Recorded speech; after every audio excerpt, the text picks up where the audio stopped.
Good morning from Kokrajhar Assam.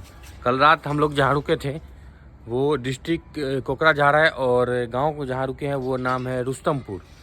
हम लोगों का कैंप यहीं लगा था और ये देखिए बोर्ड।